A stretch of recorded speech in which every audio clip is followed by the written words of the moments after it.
This weekend, I want us to look at diffusing the fears that ruin relationships. And to do that, we're going to go all the way back to the book of Genesis, the very first book of the Bible, and look at the first couple, Adam and Eve, because that's where all the problems started. Thank you, Adam, and thank you, Eve. Now, you know the story that God created the entire universe because he wanted to create Earth, because he wanted to create a sustaining environment for human beings, because God wanted a family. If God had wanted a family, he wouldn't have created the universe. But he made it all because he wants you to be in his family. So he made Adam and he put him in the Garden of Eden, a perfect paradise, and Adam had everything that he could possibly want, except he was lonely. Because he noticed that animals had mates, but there was no mate for Adam. And I think God did this intentionally, two reasons. First, he wanted Adam to realize what he would need in his own life. And second, I think God made Adam and then thought, I could do better. And then he makes woman.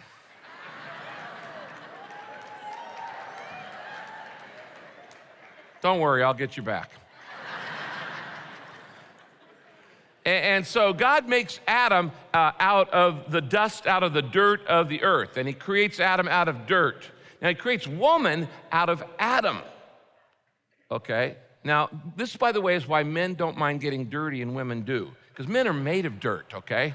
Okay? We were created out of the dirt, so we like dirt. We don't mind getting muddy, messy. But women weren't created out of dirt. The Bible says they were taken from a rib of Adam. Now, there's a symbolism in this. That God created Adam's helpmate, his partner for life, his wife, out of his rib. He didn't take her from his feet, where he would lord over her. He didn't take her from his head, where she would lord over him, but he took his wife from his side, where he would be his equal, his partner, and he took him from a rib close to the heart as a symbol of she is to be deeply loved. There's a lot more I could say about that, but that's not where we're going this week. But God creates, he puts Adam to sleep, he creates woman, and when Adam wakes up, he sees Eve in her full glory. And Adam wakes up, and he's never seen a naked woman before. And he wakes up and he goes, whoa. Whoa. Whoa, whoa, whoa, man. Man, oh man, whoa, man, woman. And that's where the word came from, okay? Woman, whoa, man, woman. And things went along really great for a long time between man and woman because there was no sin. So there was no sadness, no sickness, no sorrow, no suffering, no deceit, no lying, no manipulating, no jealousy, none of these things in their relationship. They are the only couple that had a perfect relationship, the only one. Because since sin entered the world, everything else is broken. But then you know the story that Satan comes to Eve and he lies to her and he says, didn't God say that you can't eat from any of the trees in the garden? And of course, God hadn't said that. God had said you can only not eat from one. It's a minimum temptation. Everything else is on limits. Do whatever you want to with it. Just one tree is off limits to give you a choice because I want you to choose to love me. And then he says, God's lying to you. He said, you're not going to die if you eat that tree, the fruit of that tree. In fact, you'll be as wise as God. You'll be God. Every temptation comes to that basic issue. I want to be God. See, Satan never tempts us to be like himself. He never says, do this temptation, you'll be like me, you'll be evil. Nobody would do it. But Satan says, do this because you know better than God. Because God is old-fashioned, because God's out of date. God doesn't want you to be happy. You should do this because you know what will make you happy more than God. You're a God. And Eve fell for that line. Now, let me read you the story. It's in Genesis chapter 3, and we'll pick up the story about verse 6. So Eve ate some of the fruit, and then she also gave some to her husband, Adam, who was with her. and he ate it. Immediately their eyes were opened, and they suddenly felt shame at their nakedness. This is where shame enters the world. There'd never been any shame and never any guilt and never any fear prior to this. They suddenly felt shame at their nakedness. So they sewed fig leaves together to cover up themselves. And then they heard the Lord walking in the garden in the cool of the day, and they hid from God among the trees. But God called out to Adam, "Where are you, Adam?" And Adam replied, "I heard you coming, and I was afraid." Notice here's fear again. "Because I was naked. I was afraid because I was naked, so I hid." Then God asked, "Who told you you were naked? Who told you you were naked? Have you eaten from the tree that I commanded you not to eat from?" Adam said, "You gave me this woman." I'm glad you see the humor in that without me even having to point it out. Adam said, "You gave me this woman, and she gave me the fruit, so I ate." Then God said to Eve, "Why did you do this?" Eve replied, "The serpent deceived me, and I ate it." So God said to Eve, "Because you have disobeyed me," in other words, because you didn't do what I told you to do, there's going to be a curse now. Everything's broken. And one of the things going to be broken is childbirth. He said, you're going to have greater trouble in pregnancy, and you're going to have great pain in childbirth. How many of you are mothers? Can I see your hands? Anybody want to give a testimony on this verse? Okay. You can thank Eve for all that pain. Okay. It says, you're going to have trouble in pregnancy and great pain in childbirth. And though you'll desire your husband, in other words, you're still going to love your husband, he's going to lord it over you. In other words, there's going to be conflict. There's going to be domination issues. There's going to be distractions. There's going to be a power struggle in your relationship from now on. And then God said to Adam, because you also disobeyed me and you sinned with your wife, the ground you work is now cursed. And though you'll get to eat what you planted, your fields will have weeds and thorns and thistles.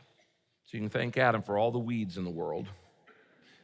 Weeds and thorns and thistles, and for the rest of your life, you'll have to sweat and work hard to get your food until you yourself are returned to the dirt that I used to create you. This is a fascinating story filled with an enormous amount of spiritual truth in it, but I just want to point out the relational truths.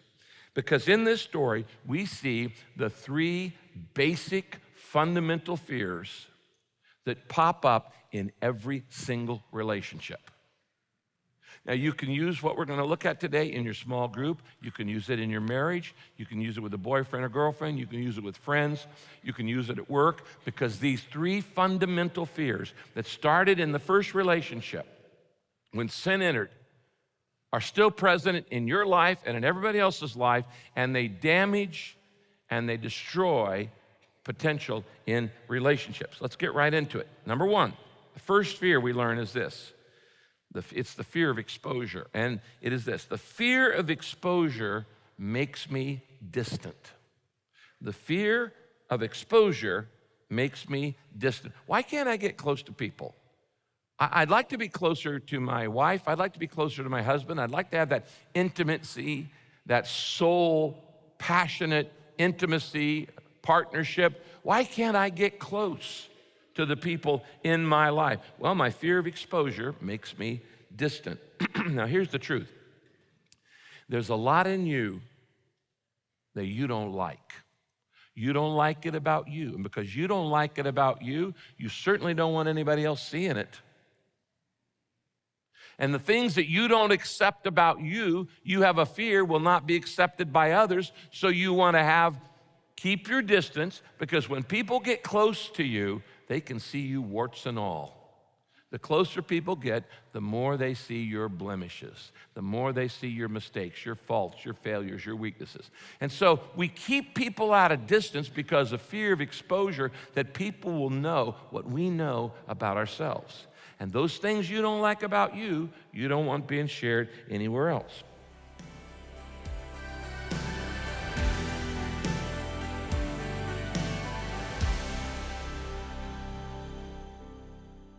Have you ever been completely burned out emotionally, spiritually, physically, to the point you weren't even sure God existed, or you still cared about your life, or that He cared about your life? You know, it can happen to any of us. In fact, it happened to me the very first year of the church, back in the end of 1980. The antidote to my burnout was to start spending more time with God. Now, I have taken the things that God taught me and I put them together in some lessons for a special resource that I'm calling Re-Energizing Your Life. Now, this Re-Energize Your Life is going to help you identify the reasons that you feel burned out, and then it's going to give you some specific practical steps to put the passion back in your life and in your walk with God and in your relationships with those you love and in your ministry and in your mission in the world. I want to thank you for your support of Daily Hope. You're helping us take the good news around the world. Today, when you send a gift to Daily Hope to help take the hope of Jesus to a lost world, we'll send you Re-Energize Your Life to say thanks. In verses 9 and 10 of Genesis 3, it says this: God called to Adam, "Why are you hiding?" And Adam said, "I was afraid because I was naked, and so I hid." Now, let me say a couple things. Whenever God asks you a question, He already knows the answer. He wasn't asking those questions for His benefit. He's asking the questions for Adam's benefit because He wants Adam to own up. He wants Adam to man up. He wants Adam to be a man and accept responsibility for the fact that he had run and he was hiding. Any transformation in any area of your life, including relationships, only happens when you own up to the fact that they aren't what they ought to be. And as long as you think, I got a great marriage, nothing wrong with it, it's not going to get any better. I got great friendships, it's just fine. As long as you are in denial, there's no recovery, there's no transformation. So it starts with you owning up and being honest to God and honest with yourself that my relationships are not what they could be. They could be a whole lot better than they are right now. Now, I want you to circle on that verse the phrase, "I was afraid and I hid," because they go together. I was afraid and I hid. Fear always causes us to hide. I wonder what you're hiding from today because of fear. What are you pretending not to know? What are you pretending isn't a problem in your marriage? What are you pretending isn't a problem in your life? What are you pretending is not a problem in your relationships because you are afraid of facing the truth? God doesn't want you to fake it. He wants you to face it when it comes to fear. What are you pretending not to know? I was afraid and I hid. Now also circle the word or the phrase, "I was naked." I was naked. What does it mean to be naked? Well, he's talking about more here than just physical nakedness. There's an emotional nakedness too. To be naked means to be exposed. It means to be uncovered. It means to be vulnerable. It means to be authentic. It means you're out in the open. It means you are unprotected. You are never more vulnerable than when you're naked. I mean, it's just all out there. There's nothing to hide. And when we are afraid of nakedness, when we're afraid of vulnerability, when we're afraid of being open, we're afraid of being honest, we're afraid of letting people see us as we really are, my fear of exposure makes me distant. You see, one of your deepest needs is to be loved, but one of your deepest fears is the fear of being seen for what you really are.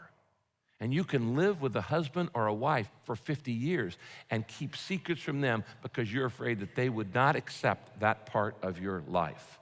Living with somebody doesn't guarantee that they're seeing all of you, because they're not. Now, I want you to notice the damage that fear does to a relationship, because there are 3 stages, and we see all 3 of them here in this. The first phase is shame. You might write that down, shame. It's verse 7. Once they disobeyed God, the first thing that entered their relationship was shame.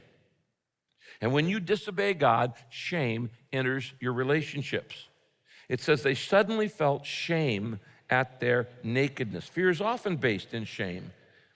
Now, when you carry shame, you are easily embarrassed.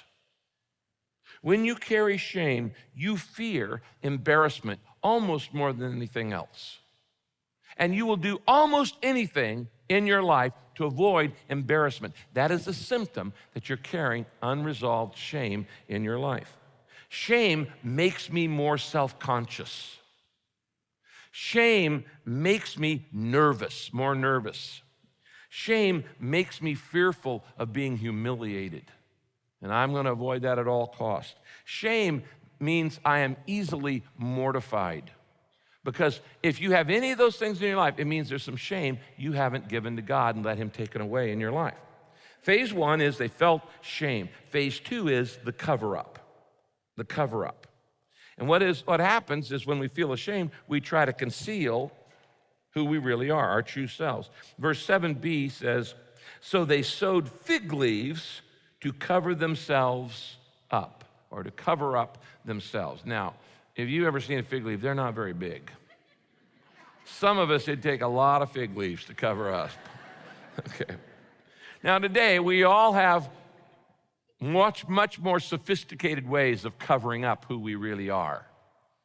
We don't have to use fig leaves anymore, but we do it all the time.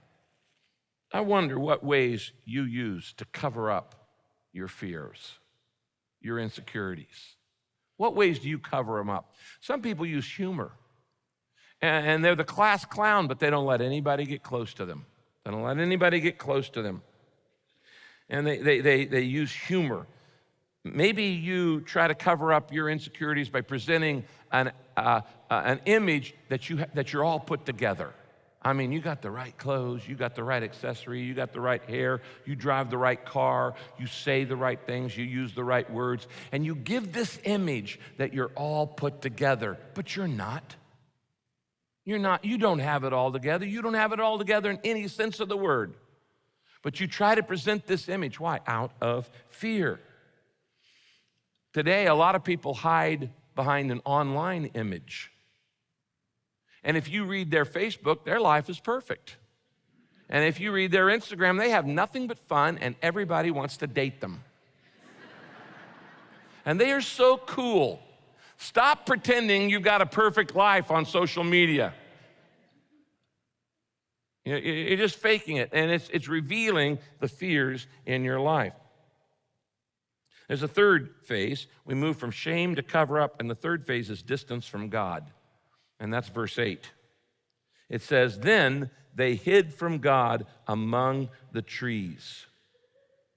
Years ago, there was a guy named John, I can't remember his last name, but he wrote a book called Why Am I Afraid to Tell You Who I Am? It's a good question. Why am I afraid to tell you who I am?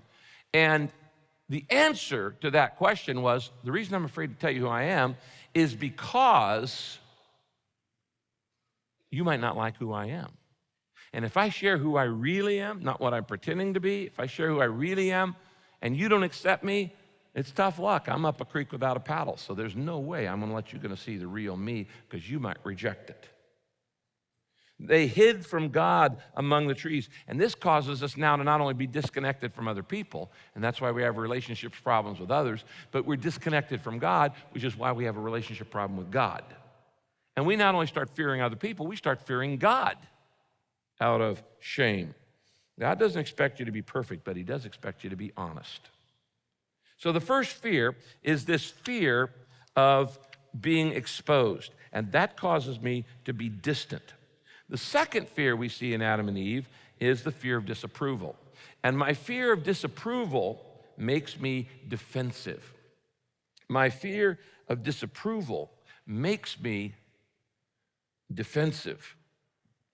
You see, now we move from simply hiding and running and covering up to now being defensive, and we start attacking other people back. We're not just hiding, we're now hurling. We're not just excusing ourselves, we're accusing others. And in this stage now, when I have this fear of disapproval, I start pointing fingers at everybody else. And you hear people say, but you did that. You did this, but you did that. But you did this, but you did that. But you did this, but you did that. That's moving from hiding to hurling, from excusing to accusing. The more critical a person is, the more you know they fear disapproval. I'll say that again.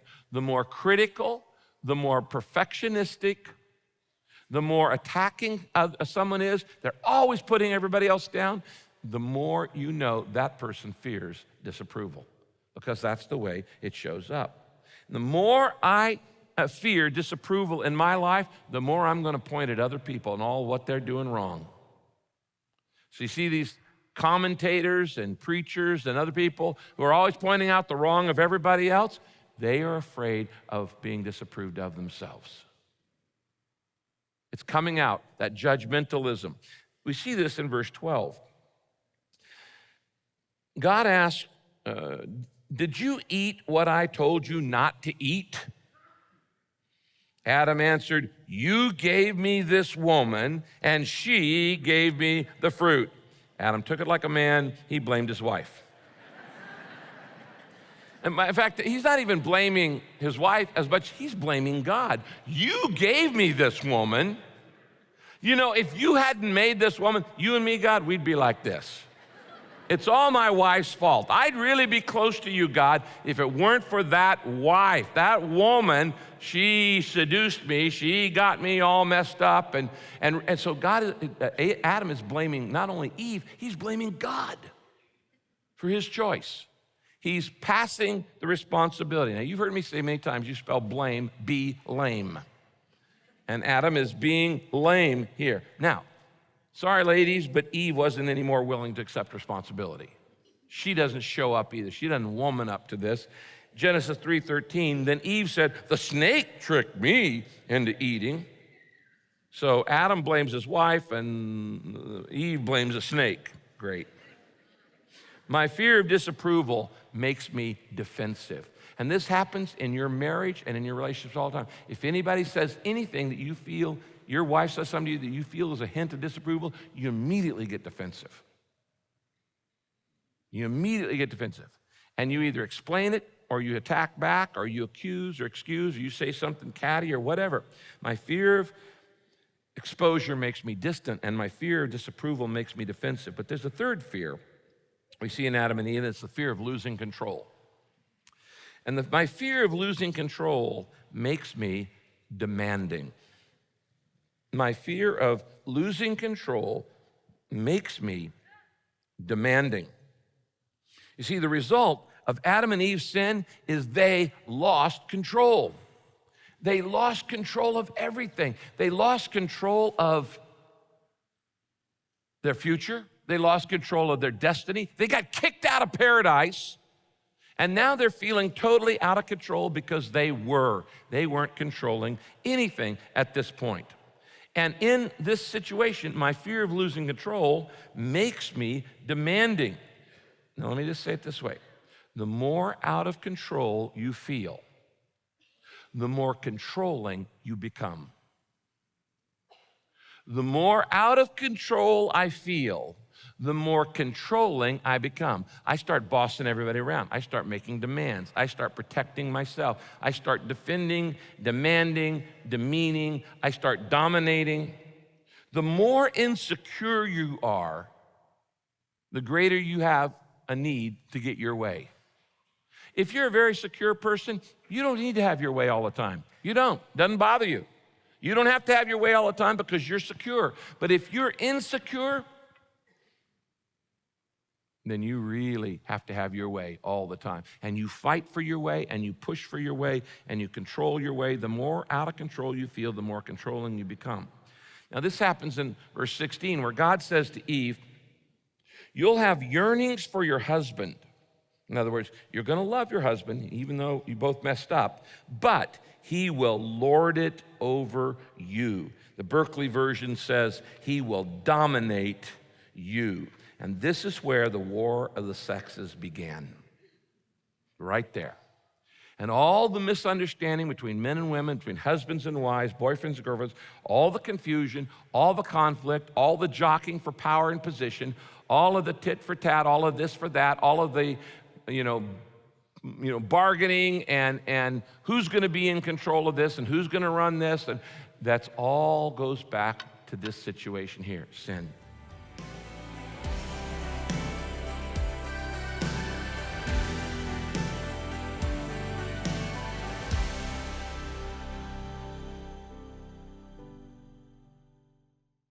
Have you ever been completely burned out emotionally, spiritually, physically to the point you weren't even sure God existed, or you still cared about your life, or that He cared about your life? It can happen to any of us. In fact, it happened to me the very first year of the church back in the end of 1980. The antidote to my burnout was to start spending more time with God.